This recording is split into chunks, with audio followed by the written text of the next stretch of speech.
Alright, this video is how I got my FFMI above a 25 naturally.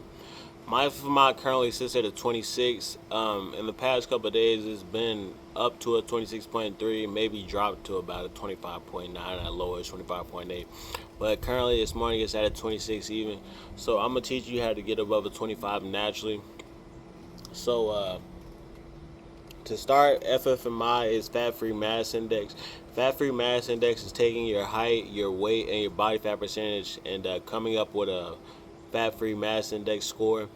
That score is pretty much your body fat, but it also adds in your skeletal, all your muscle mass into your body fat percentage. So it gives you a different frame. So somebody with a different higher weight and the same body fat percentage as somebody with a lower weight and the same body fat percentage, the person with the higher weight is going to have a higher FFMI than the person with the lower weight, because that indicates more muscle mass percentage if they both have the same body fat percentage. So, how you get yours to above a 25 FMI? I would say here's how you would start. In the beginning, for them newbie to intermediate gains, it's going to be about 50-50 nutrition, 50-50 weights. You can pretty much just fuel yourself, whatever. And as long as you're kicking a word in the gym, you feel me, going ham in the gym, you feel me, like just getting all that energy. It's all about expressing your energy. So when you're young, you should have a lot of energy to express.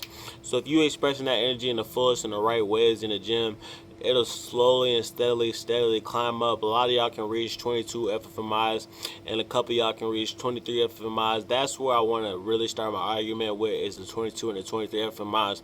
But just to get the beginner and the intermediate out, just about 50% weights and nutrition, and just go in there, kick A, express your energy, and you should be able to climb. If you need some help, look up some programs. Plenty of programs out here for beginners and intermediates.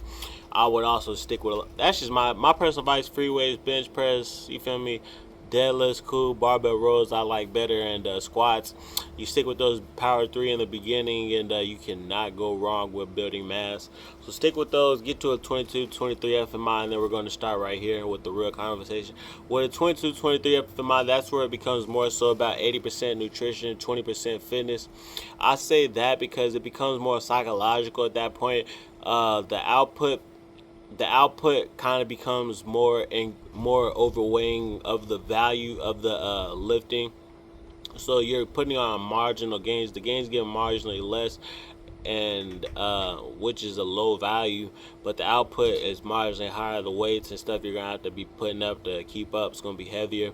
And if you're psychologically not prepared, such as with good nutrition and stuff, being morale at your best, then you're going to suffer. That's where this is the make or break area. Trust me on this, the make or break area right here is at 22, 23. So it's going to definitely be 80% nutrition, 20% fitness, all based on a psychological factor. But time and progress, time and effort, that always stays the same. It's always got to be at a high level if you want to keep increasing it. And then it'll just keep going up. 24, 25, it's all the same cut, paste, copy, paste strategy. When you get to 20, by the time you're about 23, 24 FFMI, you should have enough of a copy paste strategy that's going to get you there. Everybody's not gifted or genetically blessed enough to get to 25 and 26. That comes with a lot of eating, a lot of strategy, and a lot of heavy lifting. I bench press 350, and I do a lot of kickboxing. So you feel me? My FMI it's pretty high. But this is my morning physique, so it might not register. But you feel me? It's a 26 FMI. So that's pretty much my strategy on how you would do it.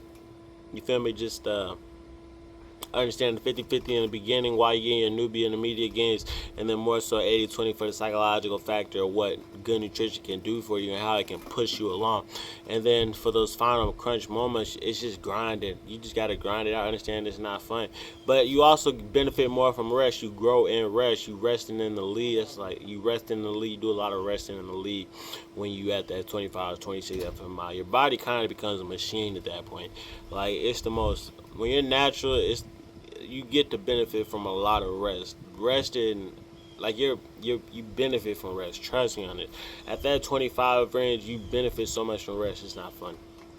So that's pretty much it. That's how I did it. My FMI is 26. You may not see it right now, but it's doing. I think it's doing straight, and it's only climbing.